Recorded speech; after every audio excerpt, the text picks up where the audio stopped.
हाँ गाइस, आज हम my disciples are female demon के एपिसोड नंबर 11 को स्टार्ट करने वाले हैं। उससे पहले जिसने ही मेरा एपिसोड नंबर 10 को नहीं देखा, पहले जाके वो देखिए। Thank you. स्टोरी के स्टार्टिंग में हम देखते हैं ब्लड एम्परर को, जो कि डिवाइन नीडल से घायल होने के बाद फायर एम्परर को अपने आखिरी समय में कुछ कह के मर जाता है। फिर यह चीज देखकर फायर एम्परर घबरा जाता है और वो उसके नस को चेक करते हुए बोलता है ये तो अब मर चुके हैं। फिर वो मन में सोचते हुए बोलता है मुझे ये देख के पता चल रहा है कि इनको कोई एक्सटर्नल इंजरी नहीं आई है, इनको इंटरनल इंजरी आई है। फिर यही चीज सोचते हुए फायर एम्पर वहां से जाने लगता है और वो मन में सोचता है कि ऐसा कौन है जो ब्लड एम्परर को इतनी दूर से इतना ज्यादा घायल कर दे। इसके कारण ब्लड एम्परर का सोल भी डिस्ट्रॉय हो चुका है। मुझे नहीं लगता कि वो कोई साधारण कल्टीवेटर है जो कि हमारे ब्लड एम्परर वो कौन है और किस कारण से हमारे ब्लड एम्परर को मारा, मैं इसको कैसे पता करूं। तभी सीन चेंज हो जाता है और हम देखते हैं यूफन सिटी के, जहाँ कर सारे लोग डेमन एम्परर के आगे झुक जाते हैं और वो सारे यही सोच रहे होते हैं कि इसने हमारे एम्परर का प्रोजेक्शन को सिर्फ एक ही मूव में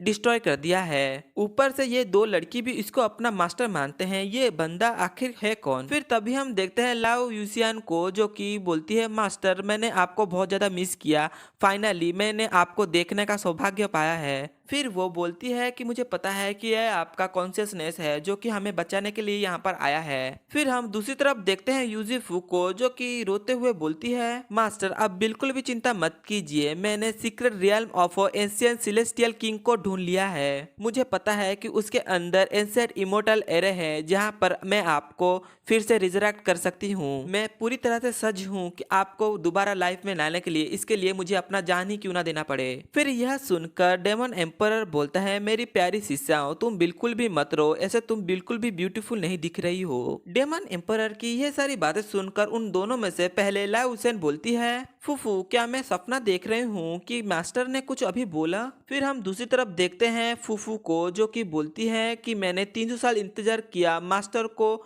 देखने के लिए, आज वो दिन आ चुका है कि मैं मास्टर को इतने पास से देख रही हूँ। फिर यह बात सुनकर लाउजेन फूफू के कपड़े खींचते हुए बोलती है तुम मुझे मारो, मुझे अभी लगता है कि मैं अभी ड्रीम देख रही हूँ, तुम जल्दी से मुझे मारो।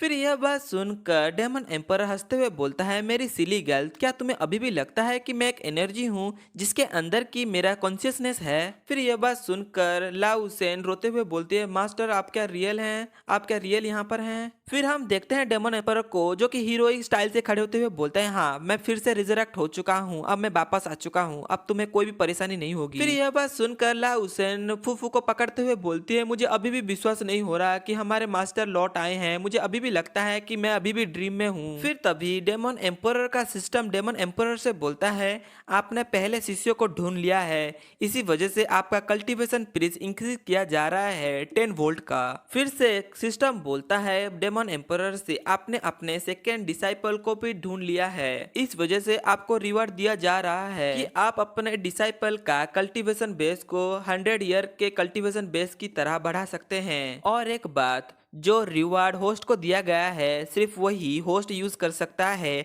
और जो रिवार्ड डिसाइपल के लिए दिया गया है वो सिर्फ डिसाइपल ही यूज कर सकते हैं अगर होस्ट। फिर हम देखते हैं डेमन एम्परर को, जो कि मन में सोचते हुए बोलता है वाकई मेरा स्पिरिट एनर्जी तो 10 गुना बढ़ चुका है, अगर इसी तरह मैंने और भी बहुत सारे डिसाइपल को ढूंढ लिया मुझे लगता है कि मेरा कल्टीवेशन स्पीड 100 गुना बढ़ सकता है। इसके लिए मुझे बहुत सारे डिसाइपल की जरूरत पड़ेगी, लेकिन मैं उन्हें कहाँ ढूंढूं? डेमन एम्परर सिस्टम को बोलता है कि तुम मुझे बताओ कि मैं अपने रिवार्ड तो यूज कर सकता हूँ, लेकिन अपने डिसाइपल को वो रिवार्ड कैसे दूं? फिर सिस्टम बोलता है कि आप अपने डिसाइपल को छूकर इसको ट्रांसफर कर सकते हैं। फिर यह सुनकर डेमन एम्परर बोलता है ये तो बहुत ज्यादा इजी है, क्या मैं इसको इनडायरेक्टली छूकर इसको पास ऑन कर सकता हूँ इस रिवार्ड को? फिर सिस्टम बोलता है यस आप ऐसा कर सकते हैं। फिर यह सुनकर डेमन एम्परर हंसते हुए बोलता है क्या रियली ऐसा मैं कर सकता हूँ? यह बोल के वो अपना गॉड व्हिप को बाहर निकाल लेता है। फिर यह देखकर लाउसन बोलती है कि ये तो गॉड व्हिप है जो कि हमारे मास्टर का था, वाकई मास्टर फिर से पुनर्जीवित हो चुके हैं, मुझे बिलीव ही नहीं होता। फिर डेमन एम्परर उन दोनों को देखते हुए बोलता है कि तुम्हें 10-10 कोड़े पड़ेंगे, इस वजह से तुम इसको रेजिस्टेंस भी नहीं कर सकती।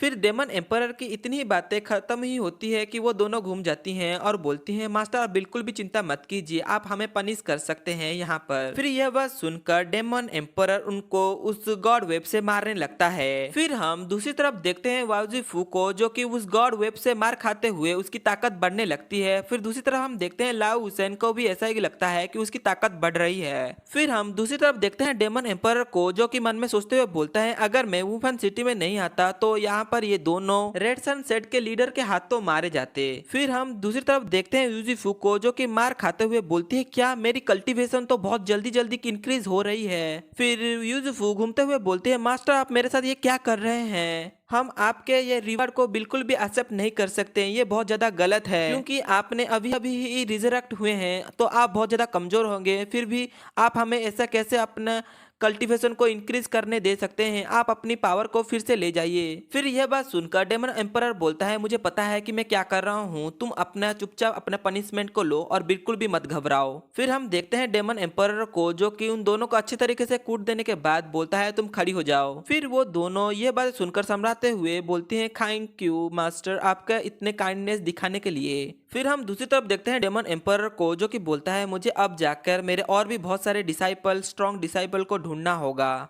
क्योंकि ये दोनों मेरे सपोर्ट कल्टीवेटर हैं, इसी वजह से मेरा ताकत थोड़ा कम है, इसी वजह से मैं जाकर और भी बहुत सारे डिसाइपल को ढूंढूंगा, इससे मेरा बहुत ताकत बढ़ जाएगा। हाय गाइस, अभी के लिए इतना ही। इसके नेक्स्ट एपिसोड में हम देखेंगे कि डेमन एम्परर अपना और कोई डिसाइपल ढूंढ पाता है या फिर नहीं।